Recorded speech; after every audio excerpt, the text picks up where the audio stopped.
Mirador, noticias nacionales e internacionales. Una recorrida por las situaciones políticas y sociales desde una mirada diferente. Conducen Reinaldo Luis y Eduardo Briganti. El Mirador, una mirada diferente.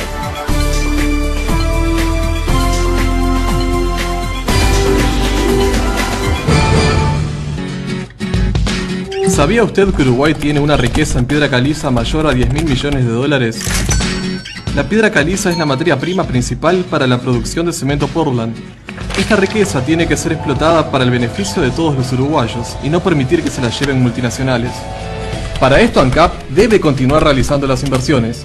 Ya se han realizado algunas. Las mayores fueron en la planta Minas, donde se sustituyeron los hornos viejos de la década del 60 por uno nuevo con tecnología de punta, que permitió la reducción de costos, el aumento de la producción y principalmente la reducción del impacto medioambiental de la planta. En Paysandú, la planta que está en funcionamiento tiene más de 40 años, altos costos de producción y tiene una capacidad limitada a causa de su horno. Por ello, es necesario sustituir este horno por uno nuevo, el cual ya está comprado y se encuentra desarmado dentro de contenedores en el predio de la planta. Instalar el horno 3 permitirá reducir a la mitad los costos, aumentar la producción para hacer frente a las necesidades del país y reducir el impacto ambiental. También estas nuevas tecnologías permiten el uso de combustibles alternativos como son los residuos urbanos, proceso llamado coprocesamiento. Esto permite reducir aún más los costos y contribuir a la reducción del impacto de la basura en el medio ambiente. Con estas inversiones, ANCAP podrá contribuir enormemente al desarrollo de la infraestructura del país, donde la explotación de la riqueza de la piedra caliza sea usada para el beneficio de todos, trasladándose en construcciones de viviendas, escuelas, hospitales, carreteras, entre otras cosas. Nuestro Portland es trabajo y lo defendemos. Federación ANCAP, PIT-CNT. Bueno, clarito ahí el spot que acabamos de pasar.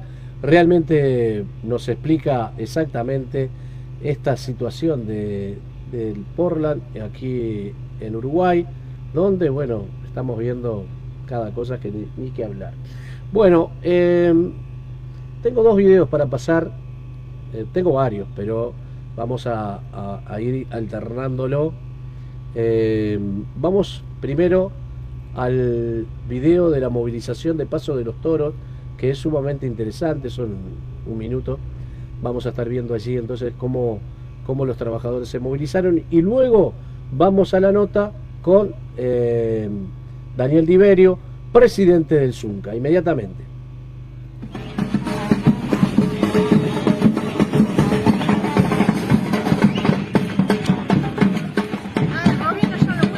Viene lo último, sí. Salieron tarde.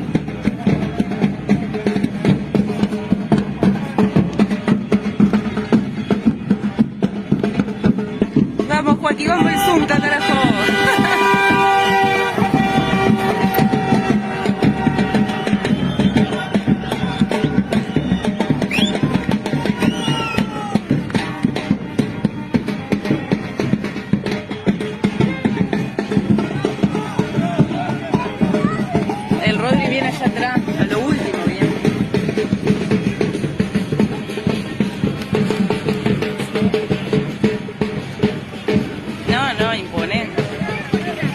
Cuidado, Joaquín.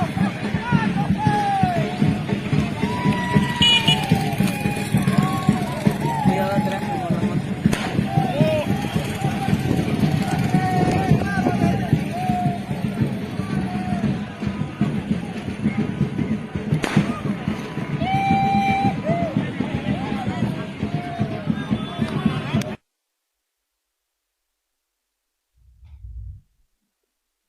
Continuamos en el Mirador, continuamos en la mirada que nos lleva a una recorrida que estuvo en esta última semana, pero que se viene desarrollando desde hace un tiempo por varios temas, a los cuales es conveniente podernos contactar con quienes tienen en estos momentos la responsabilidad de la lucha por parte de los obreros, donde, bueno, se encuentran en distintas situaciones que a veces se transgiversan a través de algunos medios hegemónicos, que a veces se llevan por lugares que no entendemos y se desinforma. Por lo tanto, quisimos hablar entonces con el presidente del Sindicato Único Nacional de la construcción y anexos, Zunca, Daniel Diverio. Y lo tenemos aquí, le agradecemos el tiempo. Gracias, Daniel, por estar aquí. Y bueno, te damos la bienvenida. Bueno, gracias a ustedes por darnos un espacio para poder conversar.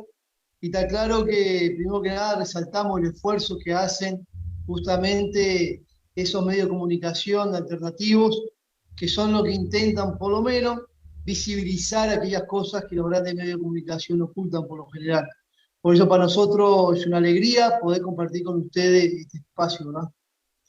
Daniel, hablando de eso, justamente cuando nos enfocamos en los medios hegemónicos, vemos de pronto que se entrevista, tiene mucho tiempo las entrevistas que se dan como ser al Ministerio de Trabajo, al Ministro de Trabajo, y allí surgen algunas versiones que la gente puede no entender, y me encantaría poder empezar por ese principio que a veces no se cuenta, porque a veces se dicen las consecuencias, pero no se dice el principio. Yo recuerdo hace años, cuando estábamos haciendo un cursillo de periodismo, trajimos un recorte donde los empleados de UPM-1 habían hecho un conflicto y habían parado unas barcazas y la UPM había perdido un montón de dólares, no se sabe cuánto, bueno, no importa, pero no se hablaba de que hacía 2 meses que se le venía atrasando el pago a esos trabajadores. Se resaltaba la pérdida de la empresa,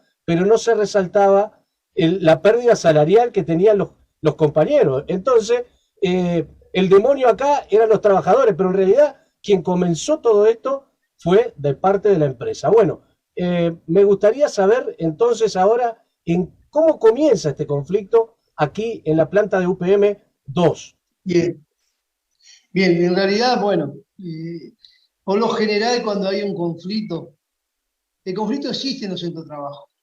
El tema es que cuando se organiza el sindicato es cuando el conflicto se visibiliza. Cuando tenés compañeros y compañeros que muchas veces pasan trabajando mucho tiempo en cualquier condiciones, que a veces les pagan la mitad del laudo, y parece como que ahí no hubiera un conflicto. Realmente el conflicto está. Cuando los trabajadores se organizan, empiezan a reclamar y se entran a movilizar, se visibiliza el conflicto. Y hay que entender que siempre que hay un conflicto, porque hay alguien que está eludiendo sus compromisos, las leyes, las normativas, los laudos y todas las condiciones. Por lo general, es eso. Más, los sindicatos no hacemos gimnasia sindical. Y más en esta obra, en particular en UPM, donde compañeros que viajan cientos de kilómetros para ir a trabajar, está claro que quieren instalarse allá para estar durante toda la semana tomando mate, sin trabajar y sin generar lo más importante, que es la quincena para el rancho. Entonces, lo primero que tenemos que dar claro cuál es el motivo del conflicto antes de decir pararon a la planta de UPM. En realidad, esa planta tiene algunas características que son diferentes al resto de las obras que tenemos en el país. Es una inversión muy grande, donde hay más de 5.000 trabajadores. Está a 14 kilómetros de Paso de los Toros, está en el medio del campo. Entonces tiene características diferentes de cualquier obra, donde también la forma de producción y también la forma de tener las condiciones son diferentes. Por eso, por ejemplo, una obra con 5.000 trabajadores o 6.000, lo primero que nosotros queremos garantizar de que, por ejemplo, los comedores, los lugares donde los trabajadores van a almorzar, donde se van a ir a cambiar lo que tiene que ver con los vestuarios, lo que tiene que ver en caso de una situación de tormenta eléctrica o de un tornado, no sé, cualquier tema de clima, tiene que haber un lugar donde pueda haber contención para los trabajadores. Claro. Es una gran exposición porque es una obra de cielo abierto. Son varias hectáreas en donde estás expuesto. Bueno, entonces está claro que para eso precisas un protocolo de seguridad diferente a la que cualquier otra obra. Claro. Pero asumir una obra es importancia. Nosotros por lo general lo que reclamamos en los convenios internos es que se logre apuntar a mejorar algunas condiciones en los sectores más carenciados. Entonces en los convenios internos por lo general ubicamos que tiene que haber un porcentaje de ingreso de compañeras mujeres en la industria. Es cierto que las cámaras empresariales dicen que también quieren la inserción de la mujer, que no están en contra de eso, pero en realidad que la mayoría de nuestras compañeras, cuando van a entregar el currículo de las obras, no son ni siquiera recibidos. Claro. Y tenemos una cantidad de compañeras que entraron a trabajar en la industria a partir de la mano de obra local que se entra por sorteo, pero después que termina la obra, esa que estuvo por sorteo, no tiene posibilidad de insertarse. Entonces, el convenio que estamos planteando habla que un porcentaje de los ingresos tiene que estar justamente para esas compañeras que son mujeres. También habla el convenio de lo que tiene que ver la situación de las trabajadoras y trabajadores con discapacidad. Claro. También es un tema muy sentido por nosotros. Tenemos nosotros miles de compañeros nuestros que a partir de un siniestro laboral quedaron con alguna dificultad física o yo qué sé, o otro tipo de problema, y también son los compañeros que tienen más dificultades para acceder a un puesto de trabajo. En estos convenios ubicamos también que un porcentaje de ingreso tiene que ser para trabajadores o trabajadores con discapacidad. También habla este convenio de un tema que es muy sentido en la sociedad. O sea, hoy hablamos del tema de la seguridad como que lo único que alternativa que hay es más reja. Fundamentalmente a los gurises que son atendidos por el INISA. Pero estamos planteando que en el convenio haya un espacio Claro. de ingreso de gurises que vienen de INISA para que puedan hacer un proceso de vincularse nuevamente con la sociedad, y está claro que transformar su cabeza en trabajadores justamente que es lo más importante. Claro. Y está claro que los convenios también tienen otros contenidos que tienen que ver con la seguridad, la higiene, el tema del alojamiento. Hay Claro. compañeros que se han ido para Paso de los Toros a buscar la changa, y está claro que lo que tienen que hacer es alquilar una casa entre 7, 8, 10, 15 compañeros, porque los alquileres, como es lógico en esa zona, crecieron mucho por la demanda. Entonces una vivienda chica sale 30.000 pesos, 35.000 pesos. Tienen que alquilar entre 10 o 15, eso hace que haya una situación muy compleja de hacinamiento de los compañeros trabajadores. Ni que hablar con la alimentación, porque está bien, es natural, en el momento que hay mucha demanda, el pequeño comerciante puede hacer la diferencia. Pero eso genera también que nuestros compañeros, para poder hacerse la cena, por ejemplo, tienen que pagar 3 o 4 veces los comestibles que comemos en el resto del país. Entonces, es una situación que ese tipo de obras son muy complejas, son muy costosas para los trabajadores, y por eso es que en los convenios internos se intenta mejorar el conjunto de las condiciones. Por eso es que se discute el convenio interno. Por eso, en el medio de la discusión del convenio interno que arrancó el 1 de septiembre, la discusión, no hemos tenido casi ningún avance. Es más, el convenio habla que también de un aporte de UPM sea volcada para organizaciones sociales de la zona, para algún CAIF, algún centro de atención especial. Entonces, lo que estamos buscando es eso. Y no hemos tenido ni casi ningún avance. Al no tener avance, lo que se hace en cualquier negociación, empezás a tomar medidas para generar las condiciones que haya avance. Y eso es lo que están haciendo trabajadores organizados en UPM. Entonces se han hecho paros opresivos, asambleas, se han hecho, no se hacen hora extra, que no es una medida porque la hora extra no es obligación hacerla. Claro. Y también está claro que el otro día se hizo una gran marcha hacia Paso de los Toros, 14 kilómetros a pie, donde la totalidad de los trabajadores uruguayos y extranjeros participaron en esa marcha que se realizó, si no me equivoco, el día miércoles. Y para nosotros fue una línea que yo creo que también hay que tener analizada. Por eso estamos en medio de esa lucha para lograr este convenio que permita mejorar las condiciones. Del otro lado, ¿qué tenés? Tenés una empresa como UPM, una multinacional, que tiene un discurso de venir del primer mundo, entonces tenemos todo lo mejor, somos socialmente, venimos a aportar, venimos a la civilización. Y en realidad UPM es una empresa inversora que lo único que le interesa rápidamente es empezar a producir pasta de celulosa para ganar su ganancia, para sacar sus réditos. Y está bien.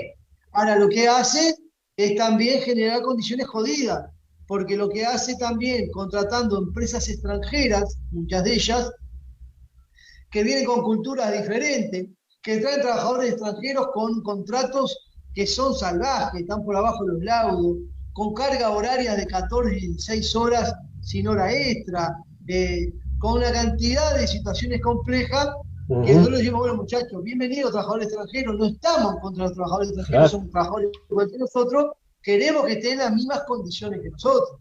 Y ahí está el lío. Por eso es que tanto UPM como la empresa extranjera una y otra vez denuncian al sindicato que no les permiten desarrollar las tareas. Nosotros lo que no permitimos que haya trabajadores que estén trabajando en cualquier condición como los trabajadores extranjeros. Claro. Tanto es así que nosotros tenemos algunos compañeros que manejan algo de inglés bastante precario. Cuando hacemos asamblea con trabajadores extranjeros y le explicamos, ellos se suman a la organización con nosotros, son parte también de la organización.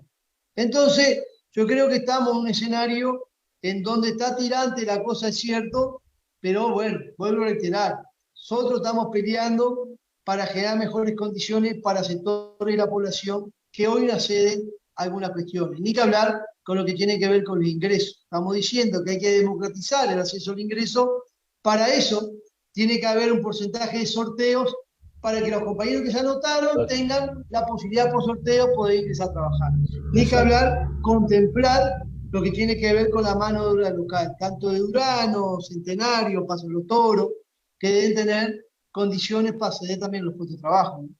Daniel, también dentro del reclamo existe el tema sanitario, porque convengamos que una masa de trabajadores tan grande que obviamente escapa a lo que era la población habitual del lugar, con centros de salud adecuados para aquellos tiempos y no para estos, obviamente hoy son insuficientes, carentes y obviamente que hay que hacer una inversión ahí.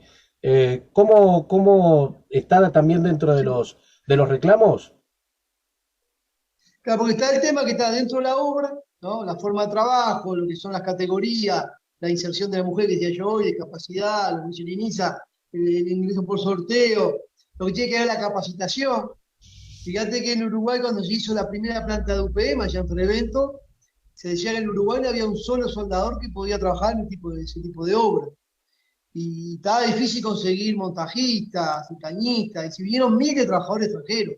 Claro. Nosotros fuimos un proceso, con mucho esfuerzo del sindicato, de los fondos sociales, de después empezar a integrar lo que tiene que ver con el FOCAP, Fondo de Capacitación. Entonces ya en la segunda planta de UPE de Conchilla se hicieron miles de horas de capacitación a los trabajadores uruguayos de que se capacitaban en nuevos oficios, como el montaje, cañita, instrumentista, soldadores. En la planta de la regasificadora de acá se hizo lo mismo, y en varias obras se hace eso. Hoy podemos decir que hay miles de uruguayos y uruguayas que están en condiciones de hacer esas tareas que antes traíamos otros para hacerlos, porque son compañeros que se capacitaron. Estamos planteando que también se contemple eso, y que también se instale en la obra también lo que tiene que ver una forma de capacitación para que ellos gurises que entran como peones, termine la obra y se pueden ir con un pedazo de oficio bajo el brazo. Claro. Pero también las reivindicaciones son para afuera de la obra, como decías tú recién. Porque afuera de la obra también convivís tantas horas como en la obra. Y la mayoría de los trabajadores no van a sus viviendas, a sus casas, donde vive con su familia. La mayoría tiene que pernoctar en Centenario, Paso de los Toros y Durano. Eso hace que cualquier pueblo de esos, Paso de los Toros, por ejemplo, que ve multiplicado por 1000, multiplicado por 1000, no, ve la llegada de miles de trabajadores a vivir en la zona, Claro. está claro que complejiza mucho más el tema de la vivienda, el tema sanitario, Claro. para alimentarse. Las calles son diferentes ahora, ¿no? Y también un tema fundamental lo que tiene que ver, cuando nosotros decíamos en el medio de la situación del coronavirus, decíamos, bueno, es un problema que puede explotar algo muy complicado en un departamento, una localidad con pocos miles de habitantes, que vengan miles de trabajadores que posiblemente trasladen a alguna situación sanitaria. Por eso planteo, no es solamente para dentro de la obra, sino para afuera. Claro. Nosotros planteamos que, por ejemplo, decíamos hoy que hay que haber un aporte económico para ayudar a algunas instituciones a mejorar sus condiciones.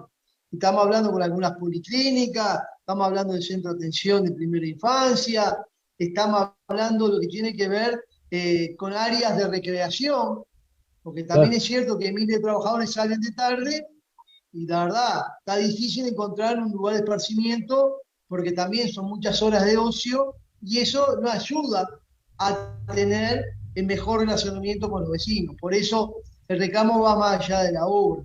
Y por supuesto que vos tenés del otro lado, bueno, un discurso que preocupa, porque lo que sale a decir el ministro Miere, de que bueno, está preocupado porque se paró la planta y que es una irresponsabilidad tomar medidas tan adversas que pueden generar el enojo de los inversores, lo mismo que habla el presidente, yo creo es un total desconocimiento de la realidad. Quizás se están informando por lo que dicen nada más que el sector empresarial y no ven la realidad que se vive a diario. Por eso hay que ver que hay cientos de compañeros que todos los días van con su mochila a dormir bajo el puente, a quedarse en algún campamento para ver si puede ingresar. Bueno, la situación sanitaria de esos compañeros es complicada también. Por eso decimos de que ese discurso tan fácil que da desde el gobierno es un discurso que está lejos de la realidad que se está viviendo ahí, ¿no? Sí, sí, sí. Daniel, bueno, también vemos que obviamente no solamente el discurso del ministro, sino que ataca solamente al Zunca, sino que ataca a todo el sistema sindical, ¿no? Entonces, como que, ¿qué medidas existen, qué posibilidades existen de bueno, revertir esto? Porque a la larga crea la gran brecha que se decía que, bueno, que eran los gobiernos de izquierda que generaban brechas, pero realmente vemos que hoy en día la discusión pasa por ahí. O estás de un lado o estás del otro, o te pones de aliado con el gobierno, o sos el enemigo número uno, sos el enemigo de toda la población. Entonces, ¿cómo se puede enfrentar con todo el aparato, digamos, que tiene en la comunicación el gobierno? ¿Cómo puede enfrentar el sindicato este tipo de situaciones? Bueno, mira, en realidad también hay que tomar las declaraciones del presidente y del ministro. Yo creo que si vos haces un análisis quiere decir de que algunas cosas bien estamos haciendo. Claro. Yo creo que desde 2020, en el medio de la pandemia, donde había casi una parálisis total de las movilizaciones en la calle, donde es cierto que la izquierda tenía una derrota muy dura en octubre y noviembre, hacía que es cierto que la derecha se encontraba en el mejor momento para aplicar sus políticas neoliberales. En ese marco es que, entre otras cosas, se vota la luz, en ese marco es que se genera la política de rebaja salarial con los convenios puentes, la caída salarial no solamente de los públicos, privados, sino también jubilados y pensionistas, se modifica el IVA, lo que son las tarjetas de compra, crecimiento de los combustibles rápidamente. O sea, se genera una cantidad de medidas que toma el gobierno ante la falta de respuesta de las masas en la calle. Yo creo que hubo un antes y un después que creo que el movimiento sindical se pone a la ofensiva y busca con otros alianzas para ir atrás de la derogación de 135 artículos de la ley. Eso fue central. Claro. Encontrar espacios de unidad, de discusión, de coordinación con otros sectores de la sociedad del campo popular permitió, me parece a mí, dos cosas. Primero, encontrar una herramienta para frenar la salvajada de lo que era la ley de urgente consideración, que es la juntada de firma del referendo. Claro. Pero la juntada de firma permitió una autoconstrucción del campo popular fundamental. Claro. Y permitió, entre otras cosas, generar justamente un proceso de reconstrucción con las bases fundamentalmente. Cuando muchos decían, no se va a poder juntar la firma, cuando ellos ya está seguro, y por esto, la verdad, que esto confirmó lo siguiente, las 800.000 firmas. Primero, de que hay que confiar en las bases, hay que confiar en las masas. Y segundo, que confirmó que cuando el campo popular en su conjunto tenemos objetivos claros para dónde ir, logramos objetivos. Entonces la Junta de Firmas sirvió para eso, la recomposición del campo popular. Y a partir de eso, las movilizaciones. Después la entrega de esa Junta de Firmas, que fue increíble, porque fueron en 6 meses, en medio de una pandemia, muchas dificultades. Sí. Yo creo que fue un gran avance el conjunto popular, campo popular, y permitió también otro escenario diferente en el Uruguay. Primero la derecha, que ya que venía con tanto viento se entra a frenar y entra a ver algunas dificultades, y por otro lado el campo popular que avanza. Y a partir de ahí, si analizamos después de la entrega de firma, se desencadenaron una cantidad de movilizaciones del Zunca, la asamblea del UNRWA, la huelga de la pesca, los trabajadores ¿cómo se llama? De la FOICA, las movilizaciones de los públicos, la movilización el 14 de agosto, una sinfín de movilizaciones que en parte son parte de ese proceso de acumulación de fuerza que se encadena lo que fue la gran movilización del 15 de septiembre. Claro. Ese proceso de acumulación de fuerza nos permitió ir a esa gran movilización, que en mi opinión tuvo dos elementos centrales. Primero, la contundente participación de todo el país en eso. Y lo segundo, que me parece tan importante, fue no solamente la cantidad de participantes, sino el contenido que tuvo la movilización. Movimiento sindical, los barrios organizados con las ollas populares a su hombro, ¿no? Lo que son los pequeños productores, algunos sectores de colonos que se movilizaron, bueno, los estudiantes, los gurises, jubilados. Entonces está claro que eso fue una gran demostración también de unidad del campo popular. Y ese escenario es que nos permite nuevamente seguir en el avance y vemos cómo se multiplica por todos lados, por ejemplo, distintas actividades en contra de la LUC, a favor del referendo, a favor del sí. Eso hace, y lo demuestran las declaraciones del gobierno, claro, que la derecha se encuentra en retroceso y está claro que lo pone más agresivo, se tiensa más la cuerda. Claro. Por eso ya el discurso del presidente, de ser presidente joven, el bueno, que recibía a todo el mundo, ya charachero, ya está más ofuscado y manda a decir, amenazando, poco menos, bueno, miren que si ustedes paran, yo voy a salir a defender a los que quieren trabajar, diciendo, les voy a meter la luz, la policía para adelante. Y el ministro, que es un delfín, el ministro que le regalaron ese ministerio, ¿no? Sale a decir que es responsable los trabajadores del puerto y los trabajadores del Zunca.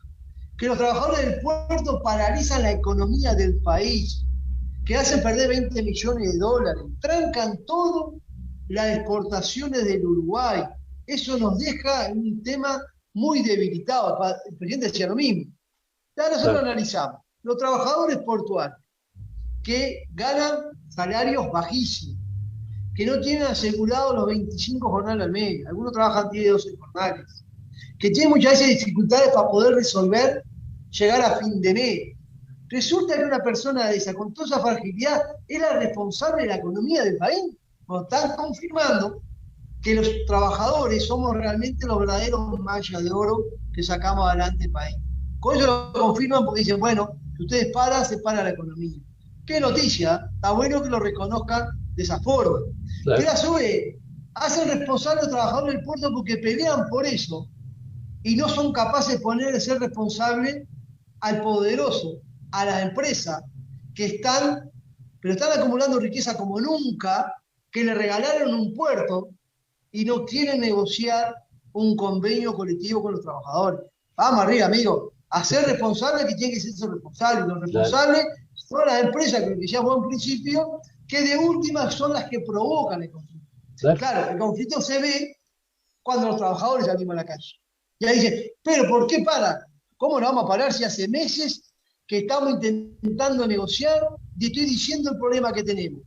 Entonces, por eso yo creo que venimos a un proceso importante de acumulación de fuerza y hoy el gobierno y la derecha ve que acá en el Uruguay el campo popular es muy fuerte, que el movimiento sindical es unido porque tenemos una central única, claro, y está claro que por más que tengamos problemas, vamos a ir respondiendo en la calle.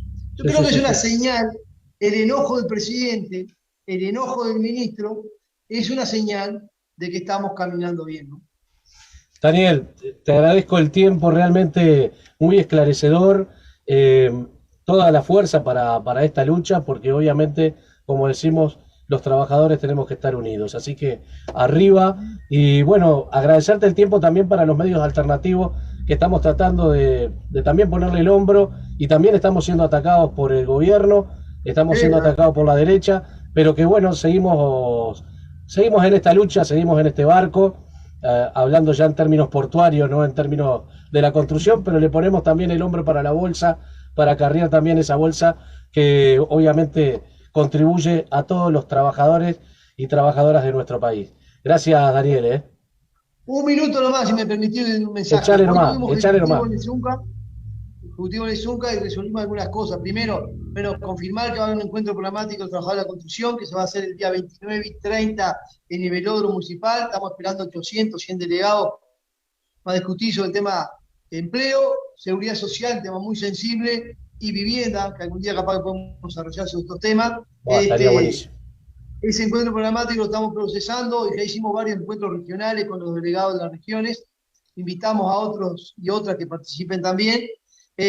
También definimos hoy en este Ejecutivo trabajar hacia el Congreso de la Central, un Congreso que tiene que ser hacia afuera, fundamentalmente de mucha unidad, y también resolvimos como sindicato ponernos en estado de alerta, rechazar en un comunicado contundentemente los dichos del ministro y del presidente, y también decimos que no estamos descartando ningún tipo de acción mucho más profunda en caso que no se pueda resolver el tema de lo que tiene que ver con la privatización de Cemento Portland ANCAP, que hace que pierdamos 250 puestos de trabajadores de la construcción que son tercerizados, donde no se resuelve el tema de UPM, donde no se resuelve el tema de peaje y donde no se resuelve la cantidad de situaciones conflictivas que tenemos. No descartamos una gran movilización a nivel nacional a breve en caso que veamos que tengamos avance. Entonces, gracias por la comunicación, gracias por el espacio. Estamos a las órdenes para que ustedes entiendan. Y bueno, más que nada saludar a lo que son justamente las comunicaciones alternativas, que en parte son el motorcito que tenemos en el campo popular para comunicar. Arriba, Daniel, un abrazo grande, fuerza. Vamos arriba, un abrazo.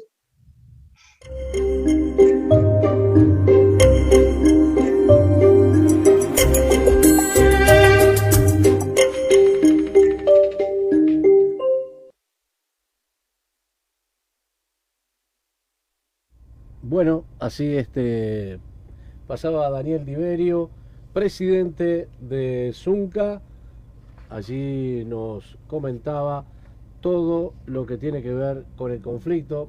Y bueno, ahí explicado con tranquilidad, nadie lo apuraba para que, bueno, de esa manera la gente pueda enterarse de primera mano y no por flashes informativos que a veces transgiversan un poquito la cosa. No vamos a pensar en que son malintencionados. No, a veces la rapidez de la televisión es tan rápido todo, tan dinámico, que a veces, bueno, se obvian cosas o se dicen las cosas por la mitad y no se interpreta todo, no se puede decir absolutamente todo, como tiene que ser. Así que bueno, por lo tanto, lo convocamos al presidente de Zunca para que nos ayornara un poco sobre este tema.